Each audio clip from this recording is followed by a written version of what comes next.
I mean, just us.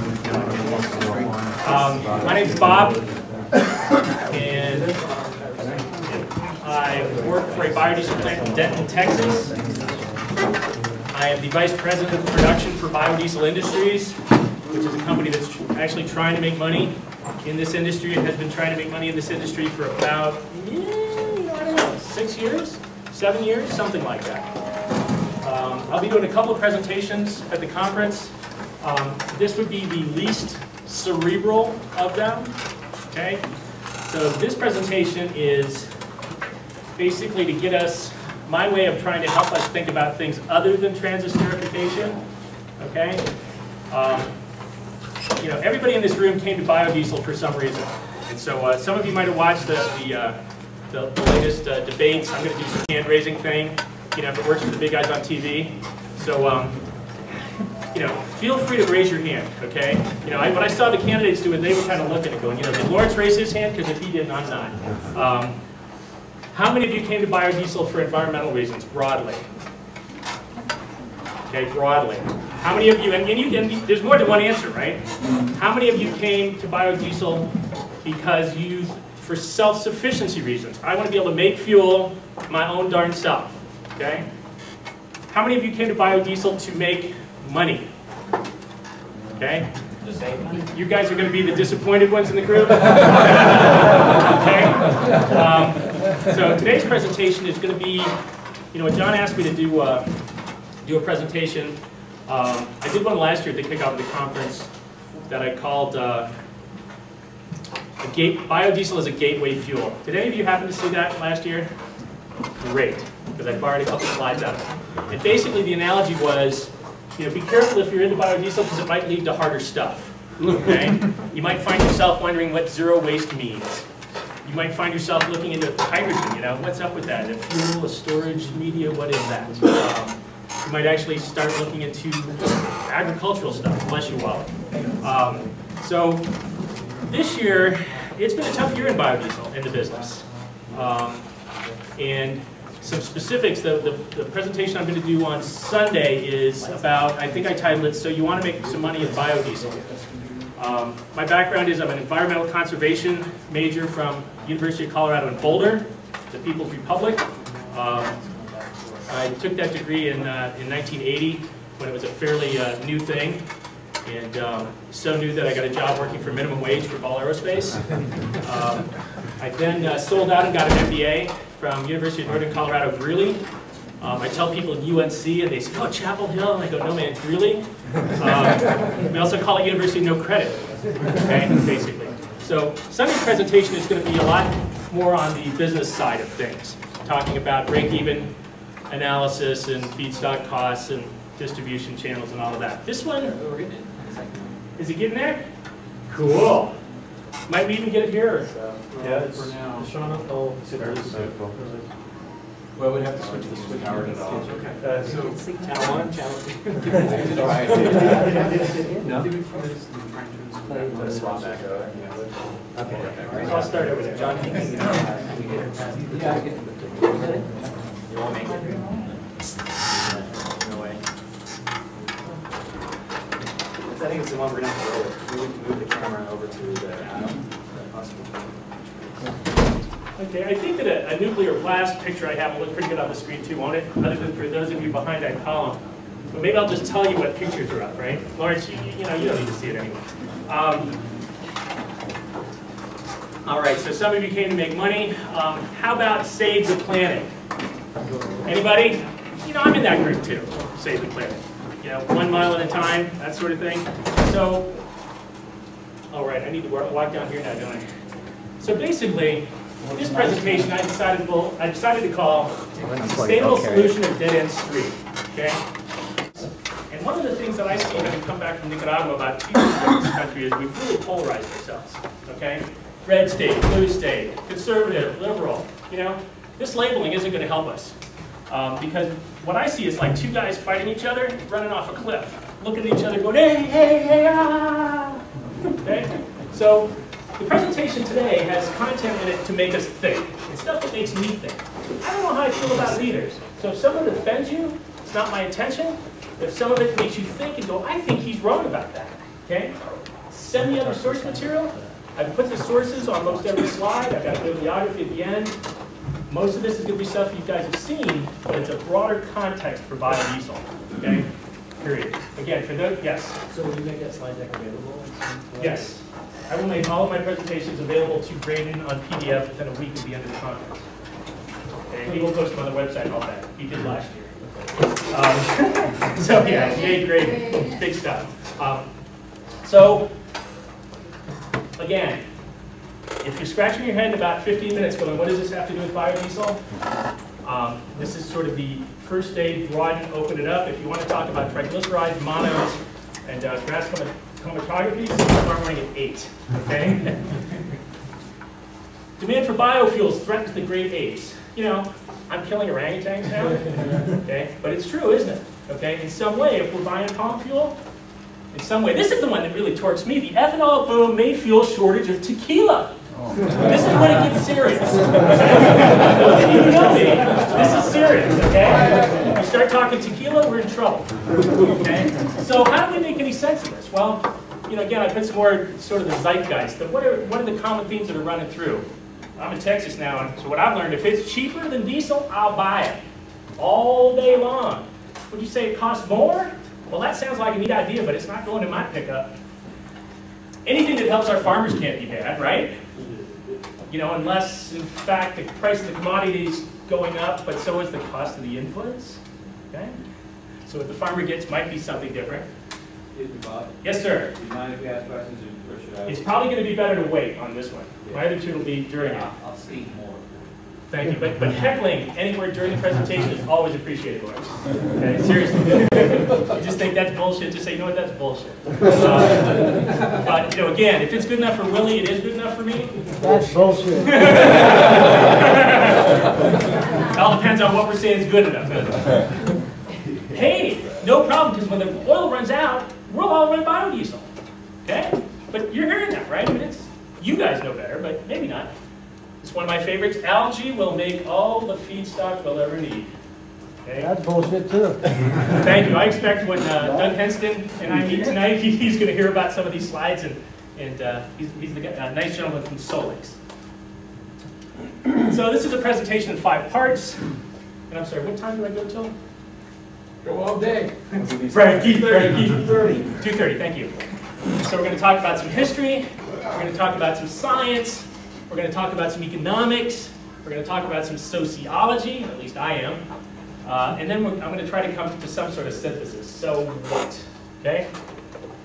So the history. If you have a biodiesel presentation and you don't have the obligatory picture of Rudolf Diesel, it doesn't count. Okay? So that's my obligatory picture. As most of us know, originally designed to run on locally available vegetable fuels. You've all heard that it was peanut oil, right? Paris Exposition, got that down? What I read recently it was about localness with him as well. Part of why he got pushed off the boat in the English Channel probably. Okay?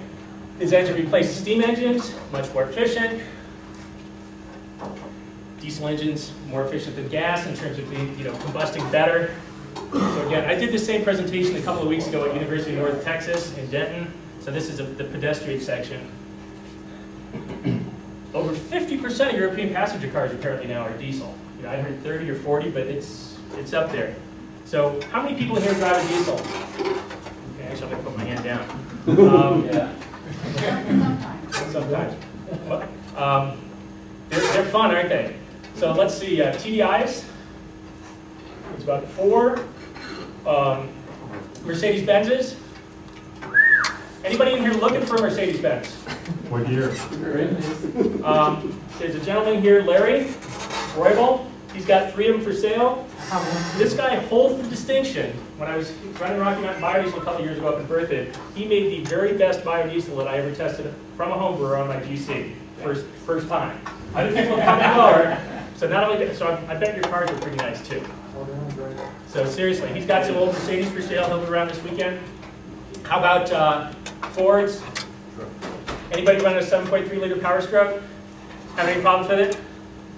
I put 35,000 miles on a year 2000 F450, 7.3 liter when I lived on Maui. Sweet. Chevys. 1 Volvos. Who did I miss? Toyota is pushing the room? Come on. What is it? Oh.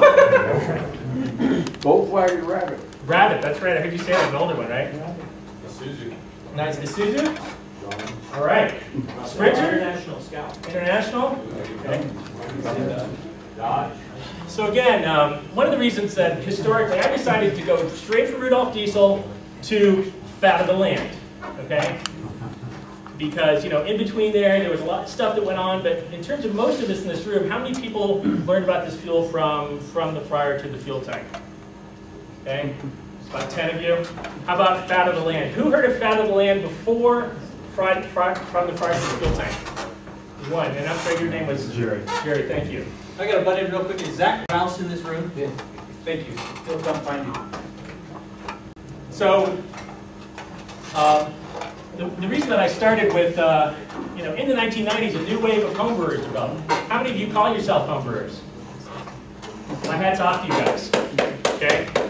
Because what you're doing is you're putting your time and energy where you're moving your butt comes from, right? In other words, as you're moving around every day, you're doing it based on your labors, collecting oil, dewatering oil. First, get the restaurant to give you the darn stuff, right? Okay? Something I learned from my friend Lyle Estel at Piedmont was, he told me that he cut his fuel use in half when he started making his own fuel. Because he realized, yeah, until you got the BioPro, okay?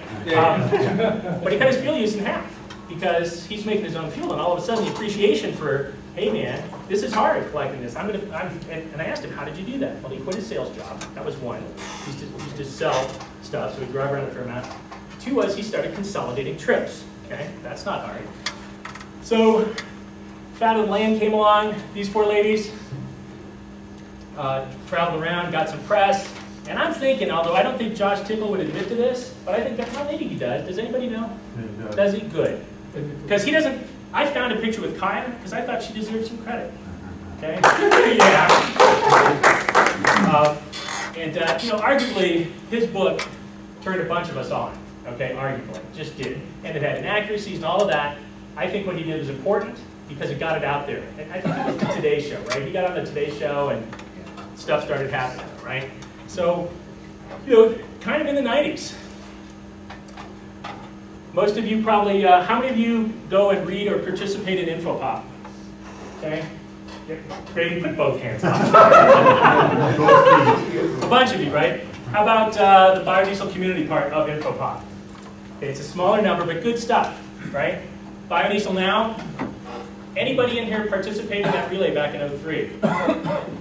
Was hoping to meet somebody. Oh, it's my wife. We were on Maui at the time. We did a virtual handoff to Kent Bullard across the ocean. And how about TDI Club? If you have a TDI and you're not going and looking at TDI Club occasionally, you should. Just because, you know, there's all kinds of stuff about your car you can learn there. We're going to do a little bit of science. My very favorite picture of a triglyceride. So, this is, you know, I want the music from Star Wars behind this, right? But you know, and this thing comes into view. It rotates through a 360-degree thing. You get to look down the molecule. This is from the Iowa State site. There's some really good information on that site. Graydon, I think how many people have been to that conference out there? A couple of you. Great. We're all wish we could. Basically what we're doing when we make biodiesel is we are knocking off this glycerin molecule, this end of it, from the fatty acid chains. Okay? So these are hydrocarbons, this is glycerin, a triglyceride looks like this, essentially. And what we're doing is we're using a catalyst to break the bonds between the fatty acid chain and the glycerin molecule in the presence of methanol, right? And then hoping methanol hits the end before the metal does, right? Sodium or potassium, okay? So it was you recently who did the whole truck thing, wasn't it? It was. You're American. You got what you deserved for that. With the hooker, yeah, it just got really bad really fast. The analogy I like to use, and I don't know if it's probably not as fun as yours was, I encourage any of you who haven't read Graydon's analogy on transesterification using semi-trucks and Cement wall. The cement wall, go look at it on the InfoPoc forum. If you are in light of morals or whatever, you may enjoy it. If you're not, I don't remember. So basically what we're trying to do is, when we go break that molecule apart, okay, methanol is a very small molecule. CH3, okay, yeah? Thank you. The chemist in the room? CH3OH. Nicely done. And so what we're doing is we're breaking that off, and we want to have extra methanol around, right? So people typically using, who uses less than 15% methanol in a single-step reaction? Good. Who uses 20 to 25%? Okay, who uses something else? There you have it. So most of you know it takes about, what, 11 or 12%, right? Is the methanol that's actually consumed in the reaction, the rest is extra, and causes us trouble down the road, right? But that's, I told you I wasn't going to talk about transesterification today, but you know, you have to. So we'll do a little more. Esters are formed in a condensation reaction between an alcohol and an acid in a reaction known as esterification. So the alcohol that we're using is methanol or ethanol, okay? And the acid is the free fatty acid that comes off the triglyceride, okay? So we're actually taking glycerol, which is an alcohol, off and putting methanol on, so we're changing the alcohol, and that's why it's a trans-esterification, okay? I flunked college chemistry twice. Never passed it. In organic chemistry, transesterification is the process of exchanging the alkoxy group to another alcohol. Triglycerides, either fats or oils, and as I understand it, I mean, what I've read basically is a fat because it's not liquid at room temperature, and oil is liquid at room temperature. I've seen things that kind of, I see my chemistry buddy shaking his head, yes, yeah, okay. So, you know, we'll stick with that. The other thing that I've kind of heard is people like to use the word fat for animal products and oil for vegetable products, which is kind of easy because typically that's true, right? In other words, animal products, tallow, choice white grease, or pig fat will be solid at ambient temperatures, but so is palm oil, okay? But it's not palm fat, is it? Although some of the stuff you were working with at Ghana sounds like it's close to that. The catalyst pulls the fatty acid chains free from the glycerin. The glycerin is replaced with methanol, and voila, methyl ester.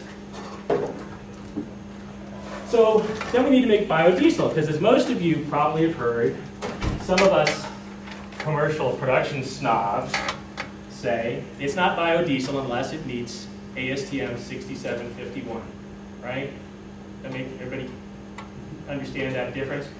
The other thing I'll say is, for home brewers, there is really no need for you to meet 6751. There just isn't, okay?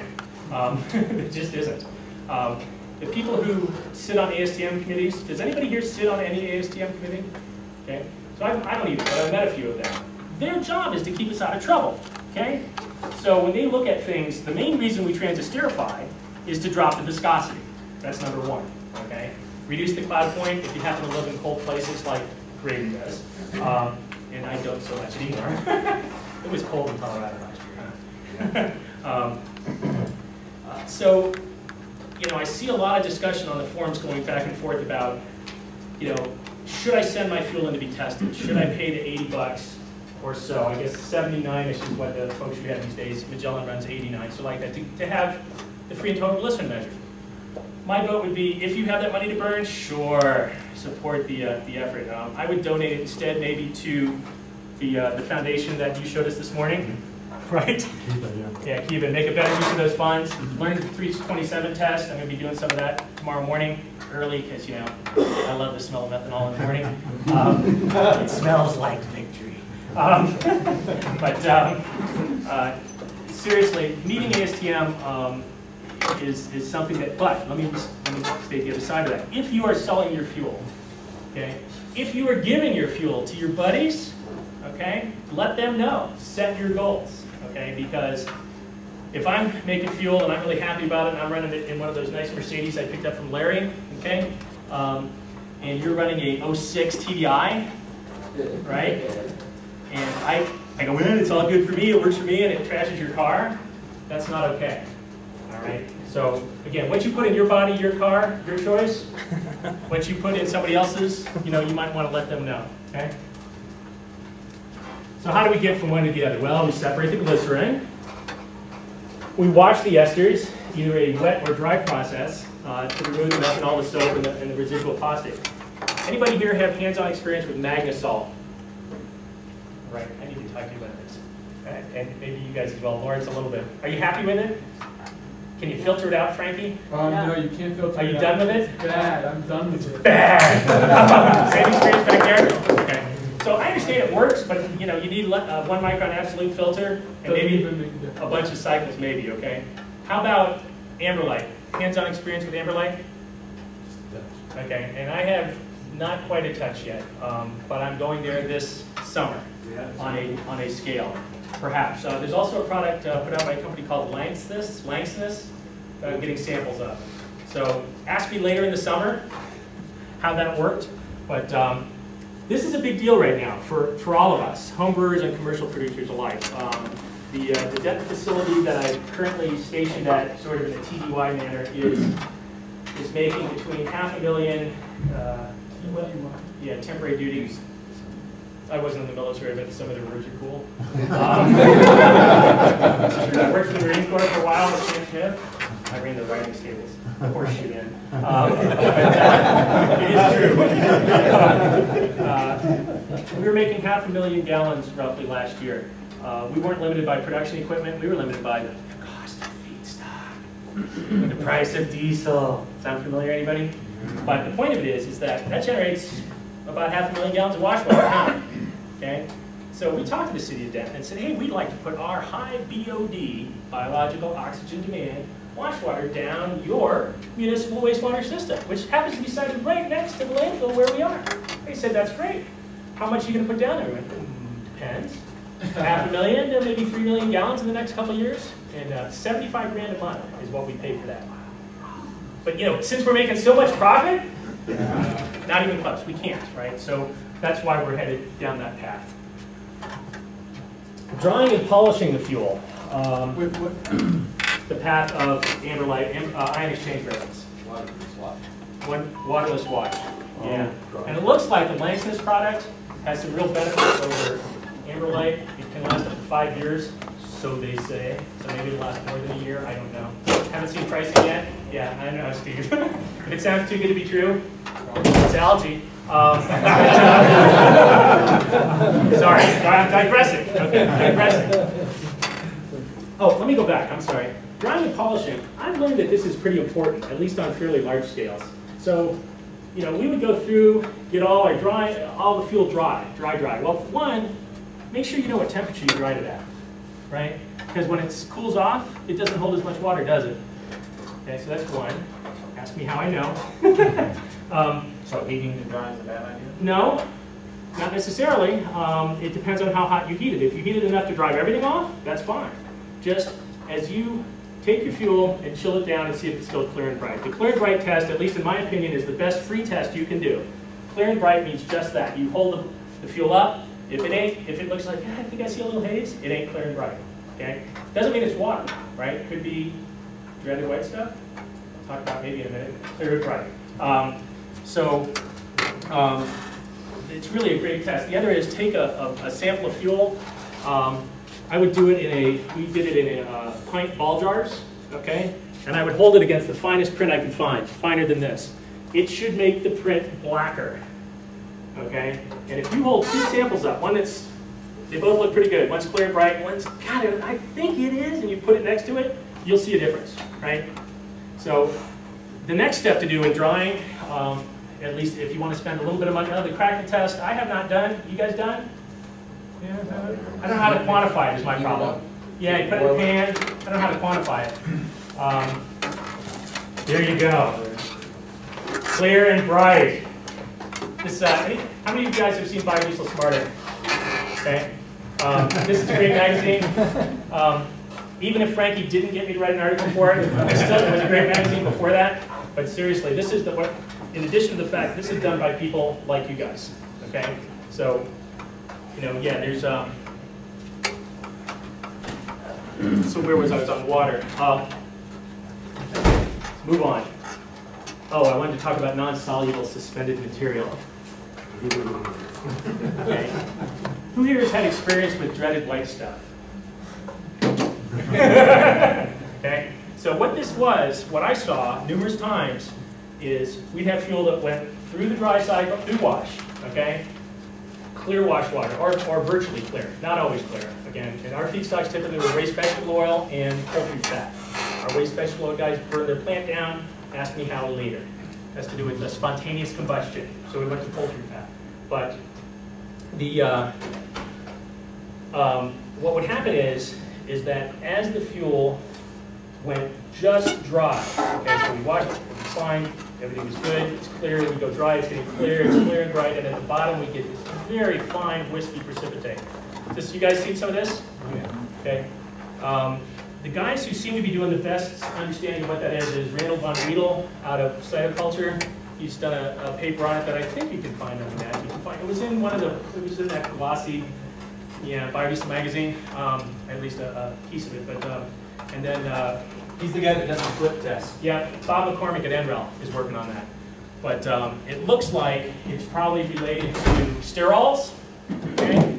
The bottom line of it is what we found was, and this is the polishing piece, that if you're selling your fuel, okay, if you're not selling your fuel, you'll just keep your fuel filter in the car, have the tools, have the flashlight, do it in the dark a couple times so you'll know how. You've been there, haven't you? I can hear him laughing. But if you're selling your fuel, we would polish ours. So we would circulate ours through a 1 micron filter. Okay? And so we didn't have any problems. We, at least in my experience, for the year and a half that I was up at Rocky Mountain Biodiesel, we did not have fuel-related issues. And thankfully, any that we had, Lawrence went and put a hurt on it. So they're not talking about it. But, They're buried under the waiting for that check. we rendered them. Render unto bio. Additives and blending. I'm one of those guys who thinks I've talked to lots and lots of additive people. I put every one of them into the same category. It starts with an S, snake oil. That being said, biocides can be important. Have people run into fungus or bacterial issues here? Okay, what did you look like? It was a fine sort of a grayish black film on the inside of the fuel tank. Okay. Inside of the storage container. Okay. And you could wipe it off probably, or? Yeah. Okay. Yeah. Did you raise your hand too? Yeah. What did yours look like? It's like blackish stuff, and again, you could bring it out, it doesn't wipe off, it just like sort of chunks off. Okay. Anybody else seen it? What did yours look like? Kind of red slime. Red slime. I think more gold colored slime. Gold colored slime. Now were these were any between the fuel water interface if you had water? Okay. Mine isn't as great. we can compare scars later. Seriously, not a lot of people have seen critters in fuel, and a lot of times, rusty colored stuff may well be powdery rust.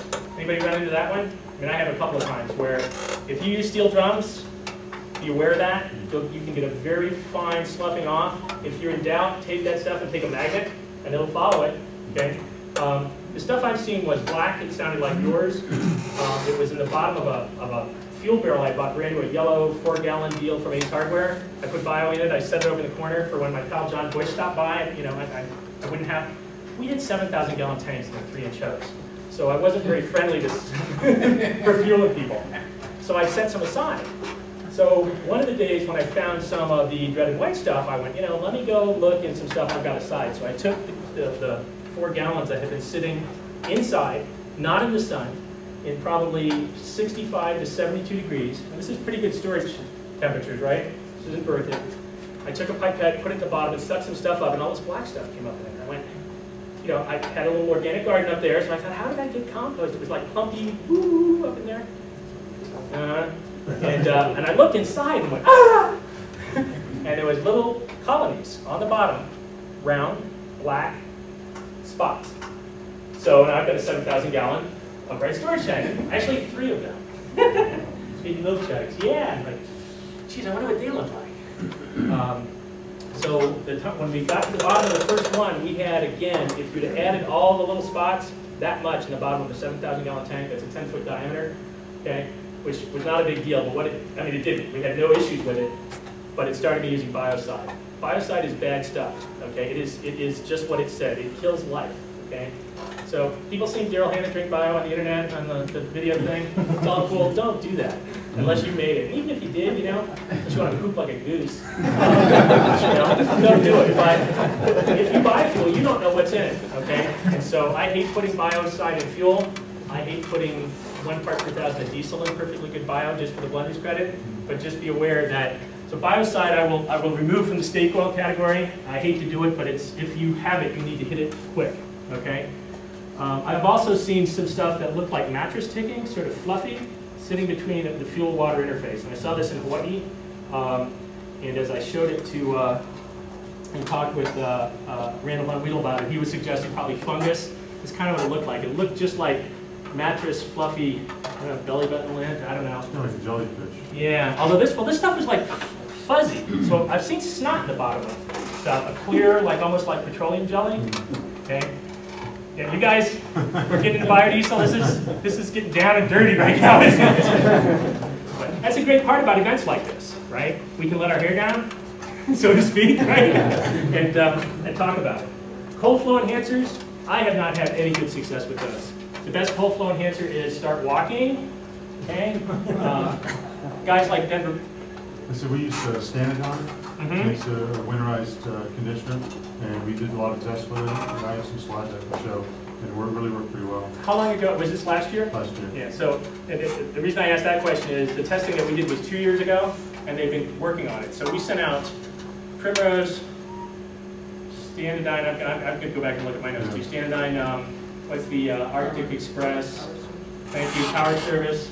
And we did a triple blind, right? So we didn't, none of us knew, and sent out to a third-party lab and had them do it. And what we saw was nothing, you know, in terms of any statistically significant change. So, if anyone wants to see a study, John Van Gerven just published a study about cold flow enhancers on his website, and basically that's his same premise, that they're just not there yet. The FDM is going out in September, they say is directly at biodiesel. cool. So, you They know, have not released any information of any kind. when this gets done, they've got a market, don't they? Okay.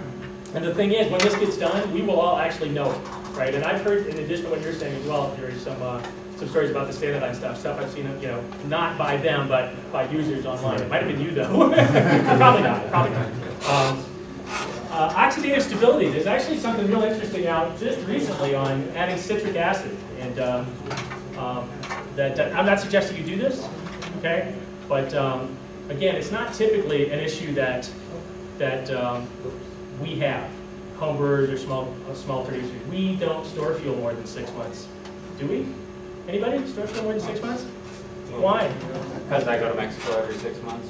Ah, had any issues with storing fuel that long? Well, no, not yet. I mean, I use. We had some in Hawaii we stored 9 months, and it was in an ISO tanker, so it was closed, but out in the sun, I mean, there's no sun penetrating it, but it was heating up and cooling down, so closed. It's in my garage. Nothing, I better check it. All right, I put this slide up there, not so everybody could read it, because y'all can go, you've seen this before, but just to show that, you know, those of you who were around biodiesel 4 or 5 years ago, there weren't nearly as many. Weren't there? So, you know, oxidative stability is new, sodium and potassium is new in the last year or so, right? Like that. The ones that typically we run into problems with are flashpoint, if you don't wash. You wash once, you're pretty much done with that, but flashpoint, water content, free and total glycerin. And I'm going to talk so much about free and total glycerin tomorrow morning at 8 that we're not going to go into that. This is an amazing one to me too, because again, in 2003, this number was a number like 20, okay? And I was working for Pacific Biodiesel at the time, over here. It's a little bit, it's really about somewhere. It was like 20, and now it's 148. This is part of the problem with feedstock costs, by the way, guys and gals, is that there's just too many of us chasing those gallons. The broker that I've been buying fat oil from for a couple of years, I asked her, I said, you know, is it the Chinese melamine scare and all the oil that was going into pet foods? And she said, oh, Bob, it's biodiesel. But this number is not correct as far as active plants. Correct. I think These that's are right. the ones that are being built currently, not necessarily online. Right, and agreed. And the other thing is, again, and I don't want to sound snotty about it, but Biodiesel magazine, and I get it every month. It's the, and again, I don't want to offend anybody, it's the Playboy of, it's airbrushed, okay? Biodiesel. It's fine stuff in there, but that's just know what you're looking at there. The other thing that's interesting about this map is, you know, most of the production, if this was gallons, if the stars were proportional based on gallons, okay, I'm thinking what we would see is soy central, all right, period. Okay? And not that there's not other things of some size out here, but seriously, right, it's right through here. Okay, so there used to be another little star right here that was birthed. It winked out March 31st, and that's why I don't work here anymore. And the reason it winked out was this is the Walmart of biodiesel, basically. Okay, so low prices always. If you're within, you know, so let's say it's $1.65 FOB here. Let's say per gallon, it's $1.75, 85. You know, I'm moving to one of the corners, and something like that. Environmental benefits, we've seen this stuff: non-toxic, biodegradable, carbon neutral. You guys know this stuff, right, Frankie? Just a note, if you put biocide in it, Yes. it's not really biodegradable. No, it really isn't. That's exactly right. What about particulates? You mean for emissions? Yeah, Yeah, much less than diesel. but are they still a concern? I mean, like what's compared to gas, or if you're going to compare it to gas on I think it's higher than gas. I don't know that. Anybody? Gas particulates aren't high, but typically we compare biodiesel to diesel because it's a drop-in fuel for that. Carbon monoxide and other things that gas has lower, significantly lower with diesel and biodiesel. But Right. particulates. Right. So biodiesel, I mean, in terms of tailpipe emissions, is better than diesel with, you know, polyaromatic hydrocarbons. I did that. And carbon monoxide, and tailpipe-wise, and then of course you have the closed carbon cycle aspect. You know, I see a lot of people argue about with ethanol and biodiesel energy balance and all of that. You know, we never talked about that with unrenewable fuels, did we? So we can poo-poo on renewable fuels going, well, I heard the biodiesel 3.2, 2.8, you know, ethanol 1.4, 0.8, right? It's numbers like that people are saying, you know, red herring, okay, sort of, in the sense that we never learned to talk about it until now. Economics. Well, the good news is the diesel market is enormous. It's like 40. Oh man, that'll get you sent home. Good. But not a good guy. The diesel fuel market is enormous. 40 billion on-road gallons, right? In the U.S. annually, it's a number like that. Oh, it's 38, Bob. You're wrong. I don't know. It's like 40 billion. Diesel fuel's a commodity, right? Gasoline's a commodity. So when we buy petroleum products, gas or diesel, we buy them typically because of price, right? Or is it we read the sign on the top of the pump and it says, it'll wash your engine while you drive, you know? No, I don't care about that. 3 cents cheaper, right? 3 cents cheaper. And then the second reason, and it's a much smaller percent, maybe 2% of the reason is fewer left turns, more convenient to get in and out of, pay at the pump, that kind of stuff, convenience, right? But it's all about price. Have any economic majors in the room? Okay? It's a commodity, perfect substitutes for each other. It's a definition, right? Biodiesel and diesel are not, biodiesel is not a perfect substitute for diesel, at least not in Colorado in the winter time. Okay? And so that's a real issue when if you're trying to market the fuel, a real issue, because demand is seasonal. Okay? Seasonal. And even if your distributor will keep running biodiesel through the winter, they'll drop from B20 to B2 to B0. Okay, so I forget the gentleman, Mr. Sapp, I forget his first name, the gentleman who's got a string of stations around. I talked to the brother who runs one up in Cheyenne. And he stopped running bio, this was 2 years ago now, at his stations between November and May. That makes for a long, cold, dark winter when you're a biodiesel producer. Morris? I would appreciate it if you would differentiate between B20 and real biodiesel. Real biodiesel. Where's mine? We think B20 is for suckers, sure. That's right. And I agree with you. My point is because when you're speaking about SAP brothers, they've never done B100. That's right. They've done B20. Not even B99.9. Yeah, and You're so right. the point point is that it kind of sounded like you were saying that they stopped selling B100. Right. And in fact, They stopped selling B20 that's supposed to P80. be winterized. How about P80? Is that good? Petroleum 80? But you're right, Lawrence. And so that's the thing. It's tough because as a producer, your demand, if it goes from P80 to P98 or B20 to B2, okay, you're order of magnitude less of sales. I work for a large petroleum distributor in New England, and what we did is, we distribute biodiesel, and what we did is we switched over our market from on-road fuels to off-road fuels and also to heating oil.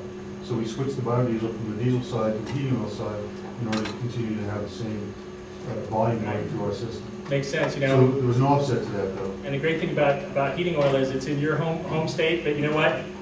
Here in Colorado, Texas, you know, it's but you're right. It's a great strategy for people back east. Another tidbit after that, economics. There's a pretty sizable company in Chicago, Columbus Foods, and they do sell their methyl esters, but not as a fuel. So it's not tested ASTM, but they sell it as a biodegradable solvent cleaner to the rural Well, you know, areas. you'd have to do a lot of cleaning up to use the 40 to 80,000 gallons I wanted to sell every month. But every little bit helps. I forget the numbers, but they're selling a lot. Yeah, we tried that in Hawaii, putting it in smaller bottles, and yeah, you get a nice margin on that little bottle, but you can't move enough bottles, right? I'm sorry, was it 230 that I go till? 230. Yeah, thank you. Okay, I better start moving. So, I'm sorry, diesel fuel is a commodity, undifferentiated product. Biodiesel is not a perfect substitute, but you know, branding and advertising, at least in my opinion, isn't really required. Because what I found was, when petroleum prices went up, our phone rang off the hook. And we were already sold out. We were basically selling, in the summer, everything we could make. The year, again, think of that map, right? Our fuel got pushed Graydon's way, right? Because the stuff that was coming into Denver was most of the fuel in Colorado is coming from Iowa. So the guy here that makes it, Tom DeBonzo and company, with Biodiesel of America, they're called now, is selling most of their fuel out of state. At least they were a year ago. Loved every drop. What's that? And we loved every drop. Yeah. So, you know, the whole branding thing, if you're a commodity, you don't really need it. Morton salt, you know, is a great example I learned in business school that, you know, most of us buy Morton salt because we perceive it to be better, but in fact, the fuel, it's may or may not be worth it. I'm sorry. So we haven't seen the major petroleum distributors, petroleum companies come up with a brand because they can't really control it. So when you go to the pump, it's not, you know, golden diesel or whatever else. In the heating oil market in the Northeast, all of a sudden all the people who used to sell heating oil are now selling biofuels, and they've rebranded themselves and they put soybean fuels on the side of the trucks. And they changed the whole quality of the business, and they've upscaled themselves. And now there is competition, so there's branding is starting to take place, and calling it heating oil as a product. Branding versus diesel, not so much branding within biodiesel itself. That makes sense. Heating oil, not for diesel fuel. Yeah. Right. Lawrence? Well, in terms of the idea about branding being, in actuality, it can hurt you. An example is here in Colorado, there's a company called Hydra Diesel up in Burlington. And because their name is Hydra Diesel, they have to do it every time. There's no, the word biodiesel is nowhere on any of their advertising, on any of the trucks or anything. Right. So in fact, they have to educate people what in fact Hydra Diesel is, and in fact all of it's soybean. Right, that's right. So branding is, in my opinion, hurts more than it helps. And BioWilly, for example, BioWilly is a brand. It doesn't mean, so the Denton plant sold fuel under the BioWilly brand, so did 3 or 4 other producers, right? It doesn't have any meaning in terms of where that fuel came from. It has meaning in terms, as you say, Jerry, in terms of differentiating from a petroleum product, perhaps, and this sort of thing. But price competitive with diesel is essential. At least that's what I've learned. You know, you guys, or at least some of you guys, the true believers, you know, who in here is willing to pay more for biodiesel than regular diesel? Wow, that's like maybe 45%, okay? I would have guessed more. So there you have it. You know, when I started running my car in Maui, it was probably 70 cents more a gallon. I had a TDI Beetle, an 01, and it was $17 a month was what I paid to run biodiesel rather than diesel. And you know, for me, being the enviro wacko that I am, it was an easy one to do.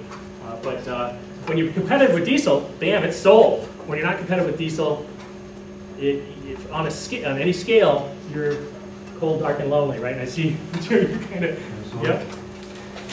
So I'm going to run through this pretty quick. I'm going to do a much more detailed one of this on Sunday, some cost analysis, but these are numbers, kind of what we looked at last week in Denton, Texas, okay? 30 cents a pound for feedstock. That's a little bit of a dream right now. That would be poultry fat. Right now that's running to our plant delivered maybe 32 cents a pound. We're not buying it, okay? Because you'll see why. That comes out to about $2.25 a gallon. If we assume an 80% yield, and again, this is something fun, always interesting with home brewers. I generally, who gets over 90% yield in their production process? Okay? You're not making ASTM quality fuel. Again, I'm not throwing that at you guys. Have any of you had your fuel tested to 6751? Did you raise your hand if over 80? Yeah. Are you using methylates? No. Okay. And it passed. And it passed. What was the feedstock? Waste off from restaurant. Who was the lab? I had my company, we test everything we did in the company, so I took. Over 90% yield. No, not in that batch. I Okay. normally do because I don't care. Okay. But I Right. made a special batch. I probably only made, I don't know, maybe had my hands personally into about 750,000 gallons. In Hawaii, two plants here in the States, I just haven't seen it. What I've seen really consistently among those plants is a single-step base reaction with KOH, oil titrating, waste vegetable oil titrating 2.5 to 4.5 with actually a sodium titration. Yeah, that's way high. Sodium titration, not really. We're usually titrating. About less than 1. Okay, for waste vegetable oil? Yeah. And we're Sodium getting titration or potassium titration? KOH. Wow, that's nice. Yeah. Okay, And it's we get unusual, right? 32 to 33. You pick up some oil? Oh, yeah. How much, what's your usual titration roughly? 3.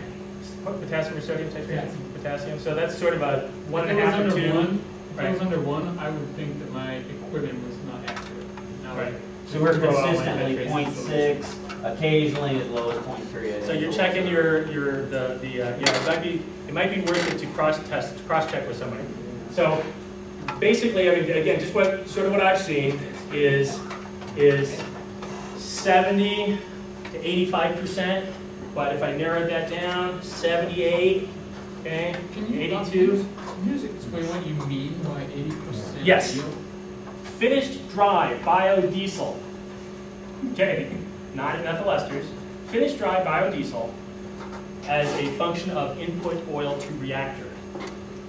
Okay, 1,000 gallons of oil in a reactor, not what you collected because you had the schmoo, right? But 1,000 gallons in the reactor, and when you're done, you'd end up with 800 gallons on a pretty good day.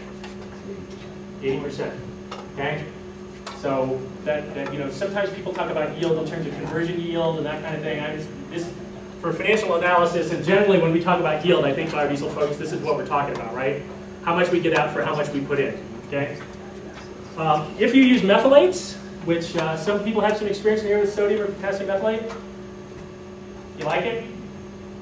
Weird stuff. Yeah. Can you afford it? It's free. There you go. Methylate is where you, instead of mixing methoxide, where you take, and methoxide is not really the right word, but we use it, right? Okay?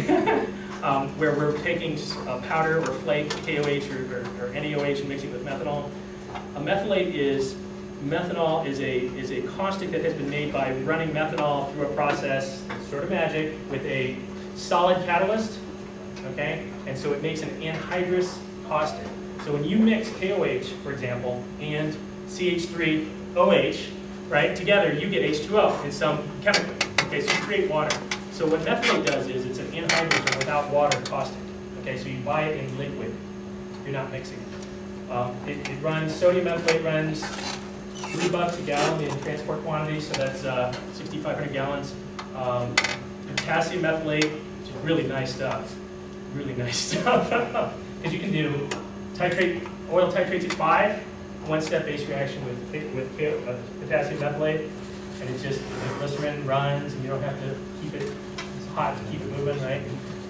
That's costing about $10 a gallon, so it's off the table for commercial use. Sodium methylate, though. You're talking about a 25% blend in methanol, right? Yeah, 25 or 30 is what's common sense. And if you start using that stuff, be careful, it will solidify at around 32 Fahrenheit. And ask the Piedmont people about that. But it's magic stuff. So Methanol, 22% volume per input oil. $1.46 is what we were paying at the time. So about 40 cents. Okay, if you're not doing recovering, you just spent the 40 cents. Okay, per gallon of biodiesel is what this is over here. Catalyst, about 15 cents. We use an oil that titrates. Sorry to interrupt, but can I do a quick poll to see if anybody's ever found methanol right now for $1.46? It's $3.11. Okay, we're paying $1.35 right now. So what are people paying right now for methanol? $3.34. $2.15, $3.34, $2.25, $1.95, $3. Okay, we're at $1.35 right now in Texas because it's close to where it comes from. But we're also buying 6,500 gallon tankers. Which is, a little bit different, right? Okay. Incidentally, our oil typically is titrating right now, the waste vegetable oil, 3.5. We actually use a kit from Burco, so it's a sodium titration. Be careful when you talk about acid numbers or titration among you, right? Because if you're titrating grading with sodium and I'm titrating with KOH, we're going to be talking different numbers, right? And I don't think it's quite linear, okay? So there's rules of thumb people use where it's like, a sodium titration at 2.5 will be double. Anybody else heard this? Roughly, okay? Or 1.8, 1.6. And I've done this about, 6 or 8 times where I've done both titrations, and it's not quite linear. So we use a material from a company called Burco. It's a sodium titration. It's actually calibrated to equate to percent free fatty acid for what that's worth. The free fatty acid numbers I'm using are basically sodium numbers. So for 3.5, 3.5 FFA, we're using 20 grams per liter of KOH.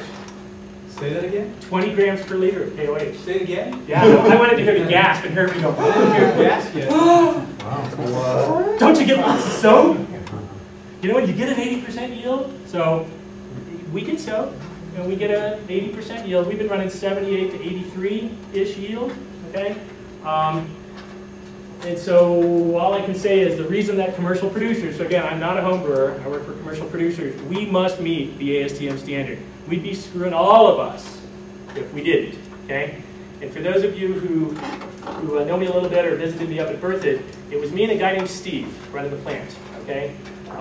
Eric for a while as well. But basically 2 of us last summer, putting out 20 to 40,000 gallons of fuel a month, fixing boilers, buying feedstock, running a gas chromatograph.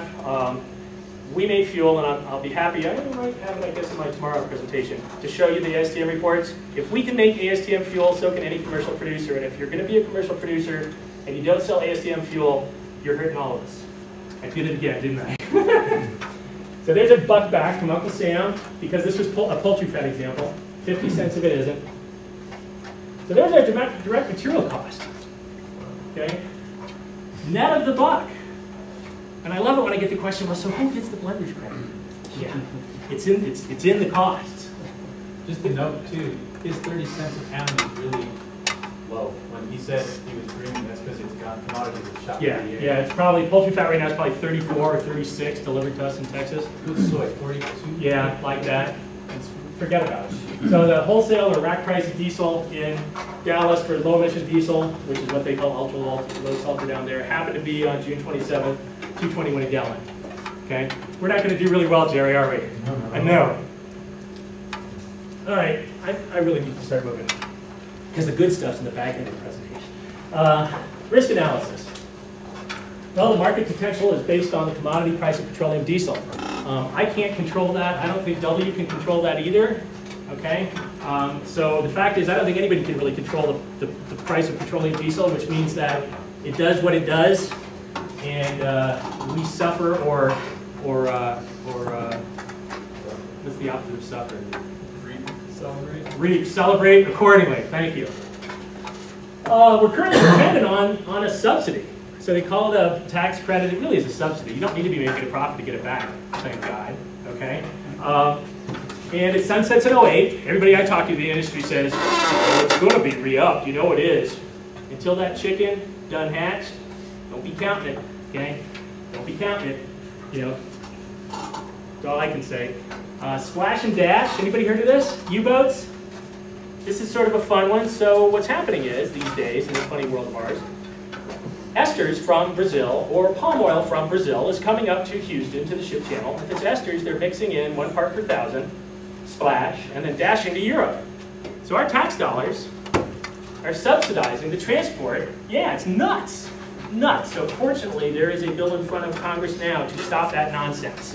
Okay? It's coming in from Ecuador too, in Ecuador, Fort Myers yeah. also. It's just, it's nuts. Okay? U-boats, Europe, European biodiesel, producers in Europe are sending their boats over here, right? Getting the buck and sending it back to Europe where the prices are higher, and that buck pays for that. Yeah, it's nuts.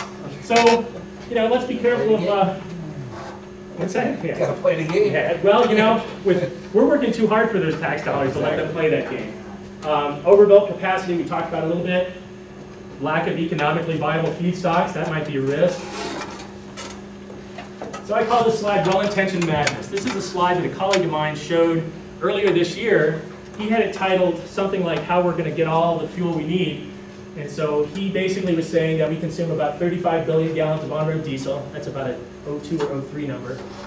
Of that, biodiesel can replace petrodiesel with the following feedstocks in the next decade. Okay? French fry oil, vegetable oils, animal fats, fallow cropland. It's all going to be all the fats, all the oils, all the fallow cropland is going to be biodiesel. And then we've got this green elephant called algae. Future algae development. Any engineering students in here? Okay, skyhook, right? Skyhook. And John, I expect to hear from you later on this. But right now, if we're counting on this, I can tell you I visited one of the algae folks who is in, you know, what people think in the top 2 front runners. That nice gentleman's going to be here later this evening. And as I walked through their lab up at CSU, the engines lab, which is a cool place, great folks, they're doing some good work up there. And I said to one of the young students up there, I said, you realize that all of us biodiesel people are counting on you. And he said, really? I mean, he was seriously, guilelessly. And I guarantee you've met him. You've met those guys. He's one of their leading researchers. And I said, yeah, we're thinking algae's happening now, right? Isn't South Africa have some project going? Okay, so you've read the news, haven't you? Yeah, okay. So do I want algae to happen? Yes. Do I think it can happen? Yes. Should we count on it, us commercial producers or people who want to keep driving our Hummers to our McMansions? No. Okay? No. Skyhook, right? It's the thing off the page that holds the whole thing up. Okay. So we're doing a community scale project sort of in Denton. It wasn't intended that way, but it's how it's turned out. So why community scale? Well, I don't really hate Walmart, but you know, there was a guy, I found this news clipping about a year ago, he said, well, the Walmart mentality keeps us pinching pennies rather than building a future. So if I only go for what's cheapest, I'm going to end up buying a house made out of plastic and glue, okay? Which so many of them are today.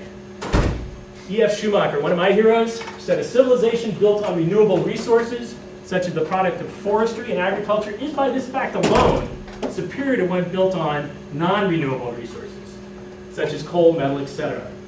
This is because the former can last, while the latter cannot last. The former cooperates with nature, while the latter robs nature. The former bears the signs of life, while the latter bears the signs of death. That's really powerful. It is. Let's move on to this guy. Okay? What do you have to say about community scale? Well, he had this idea of Swadeshi, a call to the consumer to be aware of the violence he's causing by supporting those industries that result in poverty, harm to workers, and humans and other creatures. He's been dead for a long time, right? 1948-ish, something, 7, when Gandhi was assassinated. Okay? So we go, God, how, you know, was he talking about Enron? No, he wasn't, was he? He saw it then. Okay? Talks about saving labor until thousands are without work. We'll move on from this one. But it is powerful stuff. It's what brought a lot of us, I think, to this fuel and to renewables, right? And so, you know, what we do matters. It certainly matters to us, okay? And as we can go out and show a difference, even if, you know, it's hard to be green sometimes. It is, okay? But anything you can do are steps in the right direction. This is some pictures of the project down in Denton. We actually are using landfill gas to run this cool boiler. This is a million BTU boiler, which sounds like a lot. We've got some extra capacity in it. Basically a well drilled into a landfill cell, pulling out landfill gas. burning it in said generator, making 190-degree process heat water. Okay, throttling it down so we don't cook the methanol out when we do reactions. We're running those at about 135 Fahrenheit down in Denton. We are collecting our own yellow grease. So Frankie, Steve, those yellow grease. How many in here collect yellow grease on a routine basis? Y'all are in the shit. Good on you. Okay. Yellow grease, waste vegetable oil. It's the commodity name for waste vegetable oil. It's So not a waste. Use fryer oil. use fryer oil. Thank you. I am in it with you now. Okay? So no more poultry fat. The vegan has gone to used fryer oil. Okay? Because it's the only thing we can afford. So we're doing this down in the Metroplex. This program has actually been in place 2 years, 2.5 years. We're collecting about 10,000 gallons a month right now. We're buying a new vacuum truck. It's used. Yeah, 58 grand, 2,500 gallon tank, 4-inch, 58 grand. It's a 2000 International. Woohoo! Yeah, I look at the guys who play going, woohoo! We have been using a 1,000 gallon tank with dual diaphragm pump, which I've been pretty impressed with. It's a one made to pump marine poop heads. That's it. Works pretty well, but the vacuum truck I'm pretty excited about. We've had some interns in. They've been doing some graphic work for us. These are UNT, University of North Texas, so this is a plug for them. I encourage any of you who can hire people. Interns are great. They're paying their money right now, and they're going in debt for some years, okay, because they believe in what they're doing. So we went out and hired a few of them. We're paying them well. Started at $12.75, okay, and they're doing some great work for us. In the shit. This is January 24th, about 24 degrees. This is a, I won't name the restaurant, it's a fast food chain that starts with a W. Got a cute girl with pigtails on it. Okay? But again, I'll spare the name. It's not easy to pump this. What you can't see here is we've got a propane bottle and we're heating a tube that's in the bottom of this puppy. 3 hours. Jimmy and I were there. But you can make ASTM quality fuel out of this stuff. Okay? What's your yield? Huh? What's your yield with it? It's been, 78 to 80-ish, but we're going to methylates, and in the lab, that yield is about 10 points higher. So 88. So you're doing you're doing acid base? Or No. Just single stage drugs? We are doing single stage with KOH. We are going to dual stage with sodium methylate, which creates a whole other set of problems for that 10 points yield, like glycerin that solidifies. That's one of them. This is the fun side. So again, with our universities in town, the Texas Women's University has a fry lab. How cool is that? So I went over there this day. This gentleman is from Zaire. This is Dr. Clay King. He is a fryologist. He knows about hydrolysis, about if you turn up the fryer, what goes wrong. They were making potato chips, and they were good. Okay. This young lady was part of the the film program, a student over at UNT. They were making a bio-babes calendar. Where can I buy that calendar? That's the end of the session. It never got published. Never got published. So these are our producers down there. The city garbage trucks are running on P80, P20, as in the commuter buses. I've got a good friend, Sean Stenchel, lent me one of his 2006 Jettas. I've got one that looks just like this with the signs that he lent me for, 6 or 8 months. If any of you go and rent a car in Los Angeles or Maui, you can drive a car on B99.9. Please do. Biodiesel rental car, okay? And so if somebody says, does anybody know of anybody running an 06 on B99.9? Yes. He's got about 24 of them. That happens to be where to buy it in Denton. All right. The sociology. So what are some of the problems that we hope to solve with biofuels and other green things? And again, this is where this gets a little bit dicey in terms of are we peeing on a wildfire? Does it matter anyway? Are we really controlling this? Well, this one I think we have some control over. This one I happen to think we do, but again, it's in the peeing on a wildfire stage. So what might those connections be between biodiesel, global warming, and war? Well, the Union and Concerned Scientists, those guys, think that biodiesel can help reduce. They're talking about the carbon neutral nature of the fuel. Okay? This lady, for some crazy reason, thinks that our oil got under their sand. I don't know how it happened. Okay? Dennis Kucinich, who if elected would be the first vegan president, what he says is, I'd like to believe that this war was not about oil, but I know better, okay? Edward O. Wilson. See anybody else's hero here? He's one of mine, okay? He says, for those who believe that it's not as bad as it seems, it is, okay? This guy's a Harvard biologist. He's written numerous books over his long career. He's written one recently called The Sixth Extinction, no, it wasn't him. Biophilia, I think, was his.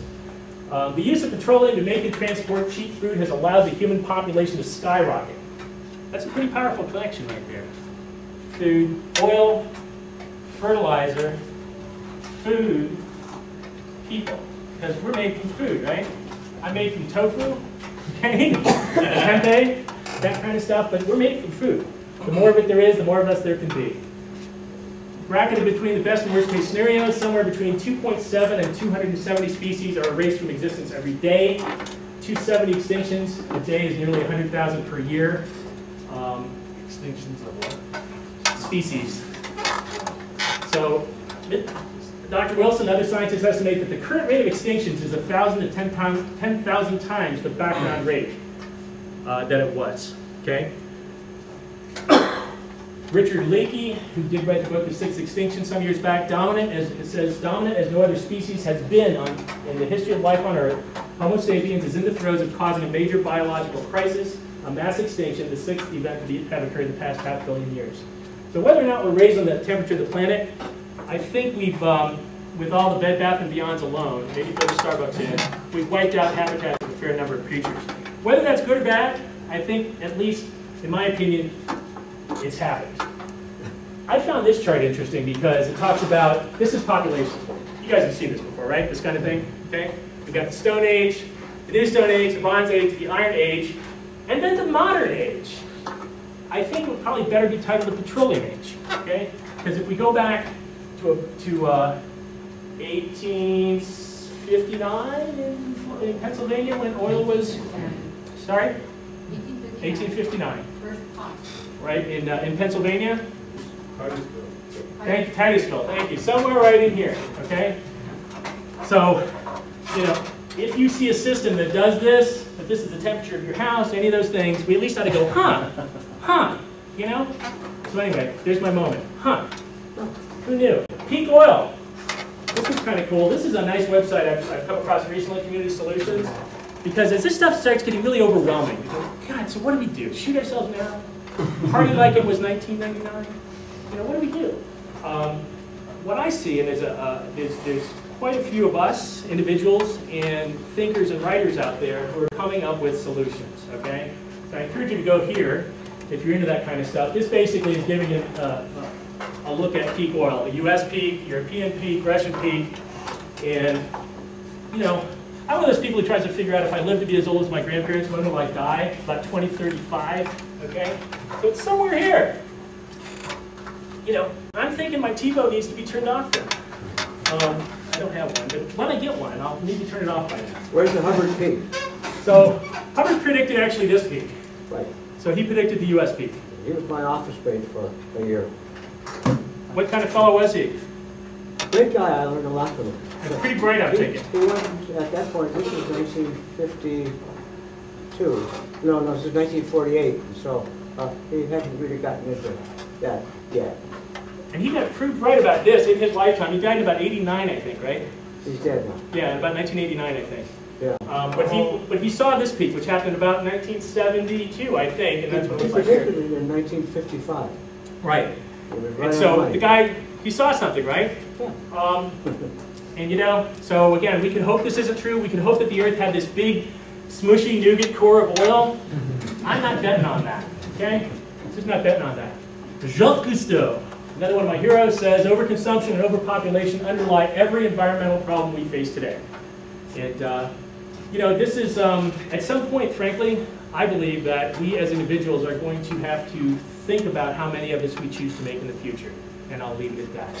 But doesn't mean that we shouldn't have kids. It just means that we should think about how many we have, maybe. Because if we don't, somebody's going to need to up the road, or it's going to get real ugly real fast. These are pictures of Belize. What you're looking at here is primary rainforest. These trees are probably 120, 100, yeah, gone. Actually, these still happen to be here. This is protected land. This is Slate Creek Preserve in the Hydra District of Belize. These are 120 or better feet tall. High species diversity, not only in the trees, but in the animals in there. Tapir, jaguars still live there, jaguarundi, howler monkeys, all of it. This hill behind it has been, these are cattle, these little white spots. So I had some fun. This is me in 1998. I was a jungle guide, because everybody should do that once. Stop what they're doing for a minute and go do something else. And this was in the same forest area. And this was basically the view off of my porch, okay? And so I watched this happen. I took this picture, and no kidding, stopped eating meat right then, almost, okay? Just went, I've had my share. And then I came and found things like this. So this is from The Last Hours of Ancient Sunlight, a good book by Tom Hartman. Slashing rainforests so Americans can have a 99-cent burger. According to a 96 report, 72 acres of rainforest destroyed every minute, mostly by impoverished people who are cutting and burning the forest to create agriculture or pasture lands to grow beef for export to the U.S. Little known fact, okay? Most of our beef, a lot of it doesn't come from this country. You guys are aware of the labeling fights to not label beef, particularly hamburger, right, or country of origin? This is partly why, okay? The United States imports 200 million pounds of beef every year from El Salvador, Guatemala, Nicaragua, Honduras, Costa Rica, and Panama, while the average citizen in those countries eats less meat each year than the average American house cat. Was like that a 1 pound cat or a... It's something like that. It's something like that, okay? But it gives me goosebumps thinking about this. So I'm not saying, all I'm saying is, the more we open our eyes, the more we see. That's really all I'm saying with this. But this was eye-opening to me. Cheap oil made us what we are today. Again, who has not read stories about obesity in America? Who has not read it? Yeah, everybody has, okay? Everybody has. 70% of us are overweight, 30% are obese. I am obese, by the way. With my body mass index, I am obese, okay? I'm a vegan, but I like beer. But seriously, I have way more calories than I need, all right?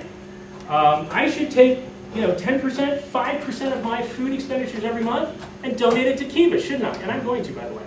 I will do that. I will do that. It's just we have to. Depression, again, it's in the news. I didn't make this stuff up. We're not lacking for groceries. We're not lacking for much of anything. We're lacking for meaningfulness is what I'm starting to see. This friend of ours, Nina Paley, a cartoonist, kind of wraps it up. She says, here's a mom. I'm an environmentalist. I'm a rebel thinker. So I hate disposable diapers. They use up trees and clog landfills. But they're so much more comfy for the baby, and they really are convenient. As a mom, I need all the help I can get. It's sad the trees were cut down for our backyard playset, but it's worth it for the kids. I had to test these new gas guzzling SUVs, but I'm shopping for a family now.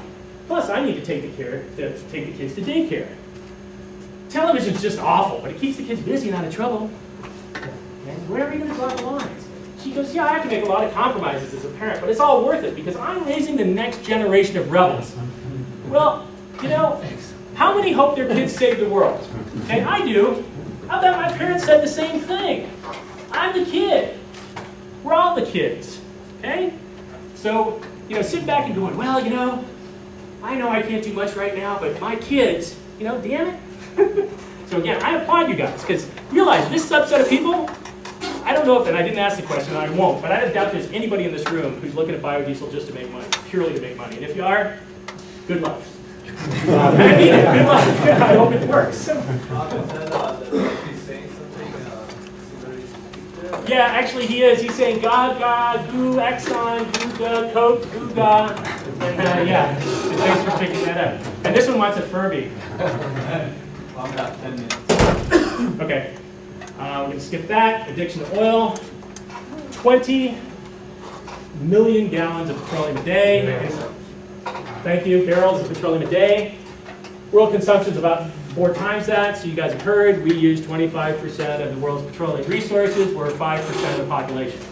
Okay. this is always a fun one. So most populous, yes. So we've been passed by the Chinese yet? I've heard we have. Not in terms of oil use. Recently what was in the news was they are now putting more carbon monoxide in the atmosphere than we are. But guess where all the shit they're making goes? Here. Right? So they just passed us on carbon monoxide, I'm sorry, carbon dioxide, but most of their industrial output, I mean, a very large piece. In fact, I guess I heard it was 30% is coming to us. So all we've done is outsource with our jobs, our emissions. Most of our food is grown using petroleum-based fertilizer. We have farmers in the room? Anybody? Okay. You know, yeah, green revolution, right? Remember the 60s? I remember too. It was exciting. I lived in Ghana at the time. You know, people were stoked about that. It was, you know, Operation Feed Yourself was the big thing back then. But it's made from petroleum. And we're in trouble. If not us, our grandkids. In trouble.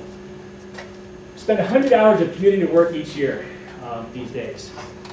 That's just bad time. I'm going to go pretty quick because there's a few slides I definitely want to get in. This is one. The national identity crisis. Cars change who we are. So y'all are great people, right? I bet there's lots of nice people in this room. I look forward to meeting some of you. But when we're out on the road, get the hell out of my road. Because the nicest people, right? Mines, I love you, man. But you know, when we're in our cars, you're not lawyers anymore, are you? You're just another one of those damn people who don't understand us. What's up with that? I mean, how many of you, when you get in your car and you get out on the highway, you just feel it going up in your chest? And I don't mean type A-ness. I just mean sort of, I'm in a hurry, and it makes us feel like we're in a hurry, you know? It changes who we are. We go from friends to foes. That's what I think, anyway. I have had the benefit for 4 years of walking to work, and so I chose lower-paying jobs. And I walked. Man, is that great. I watched foxes fledge and birth it last spring, and watched them through the winter, hear the birds, see the stars. I get home late. James Howard Kunstler, another guy I'm really enjoying reading these days, says Americans are amazingly unconscious of how destructive the automobile has been to their everyday world. Not just in terms of paving, but socially, all of it, okay? He's in heaven now with Isaac Asimov. That's all I can say. Kurt Vonnegut. We probably could have saved ourselves, but we were too damn lazy to try very hard and too damn cheap, okay?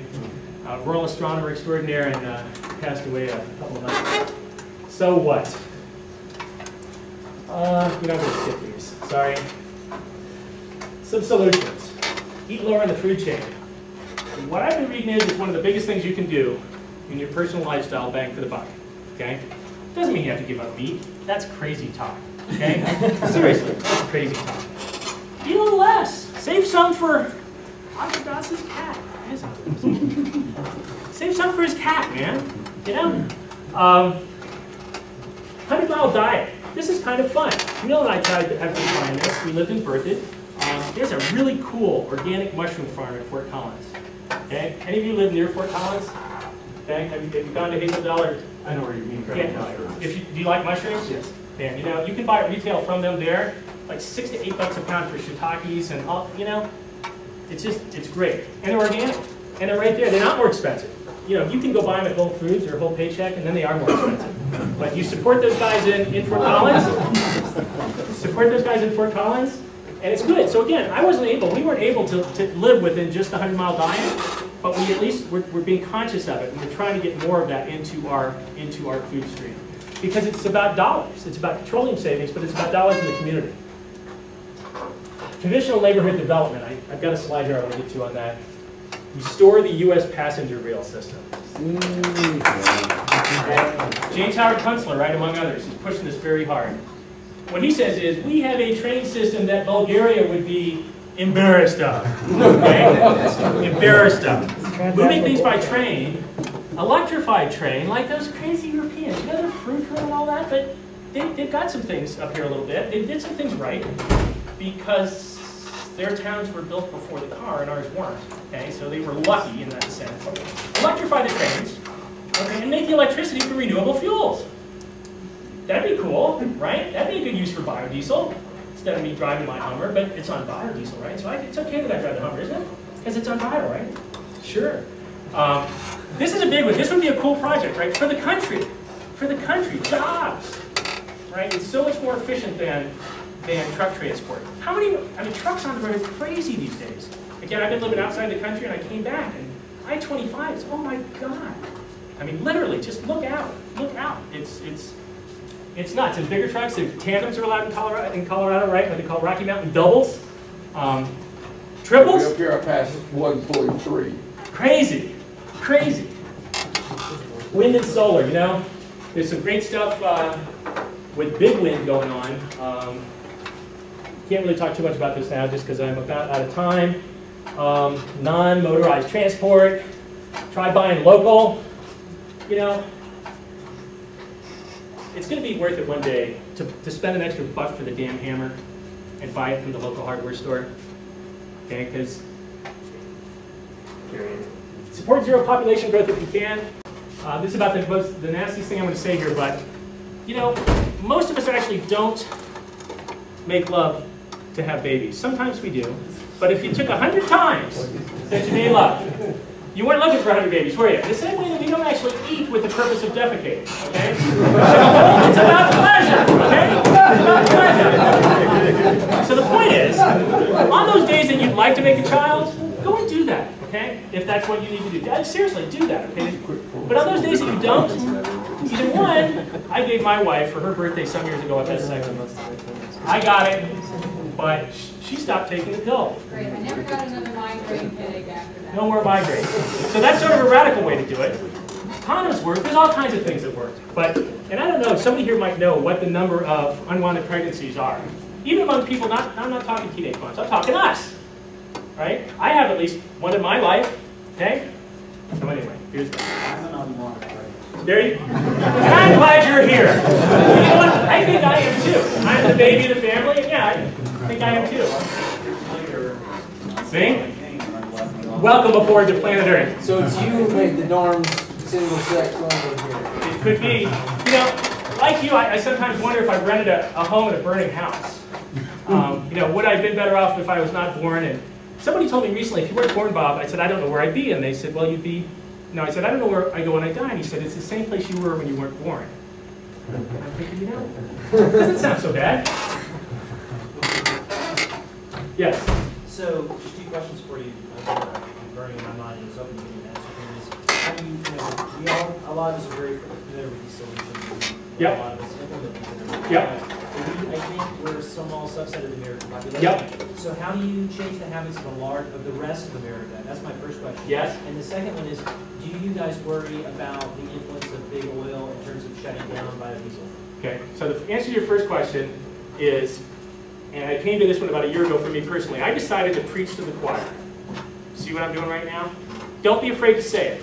So I hope all of you don't agree with me. I really do, because diversity is strength, whether it's in a biological system, whether it's in your organic garden or your non-organic garden, diversity is strength.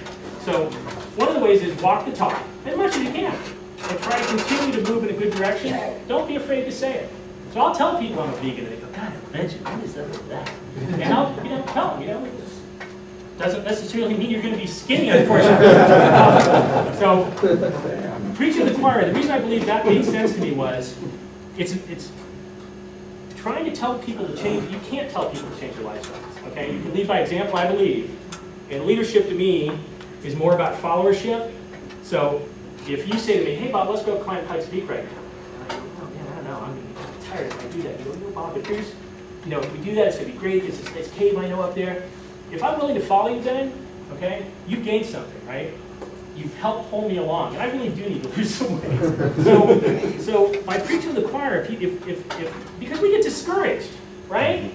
Lawrence? Seriously, we get discouraged at times. It's peeing on a wildfire. I drove a recycling truck for 2 years on an hour, and I picked up cardboard every Wednesday. Up country, there's a winery, it's the SG winery. There's 2 4-yard bins. 4-yard bins are pretty big. They're the big dumpsters, okay? And I loaded it by hand into my F450 on B100. It was before the blenders credit, okay, from our recycling service. And then I'd go and take it down to where it got baled to South Island, the processor. And I'd have people say to me, don't you get discouraged, Bob? You drive by every day, all this other cardboard. And I said, I can't save all that, okay? But if there's a wildfire, I would rather pee on it, knowing how stupid that is, than light a match, okay? And that's all. So I think we got to do what we can do, and don't be afraid to, in an appropriate place, say appropriate or not things. On big oil shutting down biodiesel, I'm not worried about that at all. One, there's lots of things to do in life. Two is I'm not a believer in internal combustion engines much anymore, so I'm trying to get them out of my life. That being said, if I choose to stay in biodiesel as I am now, I believe that the future of biodiesel, the path is already bifurcated. Okay, so you've got big biodiesel, AGP, West Central Swift Cooperative, all those guys, and then you've got us. Okay, and the model that Frankie's doing, I encourage you to go watch his presentation on the Pog Oil story tomorrow. Pog Oil, thank you. What Steve Fugate's doing with Flying F and Yoderville Biodiesel Co-op. Okay, what you guys are doing is in the steps of Gandhi. But it is. It is. And so I think that I'm a believer that things are going to get tougher for us as a species in the future. I think that the more we learn how to grow products, the more we learn how to make fuel, the more that as we learn how to make our own fuel, we use less of it, the better off we'll be. And so big oil cannot squash what Frankie's doing, what Steve's doing, what Graydon's doing, what Lawrence has done, any of that. And that's why I don't worry about it. Okay, let me see. I think I'm not going to be able to get through these, but I encourage you, I'm just not. New urbanism. Anybody familiar with this? Okay. It's good stuff. It's about redesigning neighborhoods that look like, give me about one more minute, that look like Main Street Disneyland. Why do we love Main Street and Disneyland? Because there's no flipping cars, and when they are, they're in a parade. But there's trees. There's spaces that are built that welcome us, okay? As opposed to strip malls and fry pits. So anyway, James Howard Kutzler, he wrote Geography of Nowhere, Home from Nowhere, The Long Emergency. It's just fun stuff for me these days. And if I could go get a job somehow related to that, and getting rail built in the U.S., I'm all over that. So I'm just going to skip through this. I don't think, anyway, I'm just going to stop. Here's my rant for the day. Any other really pressing?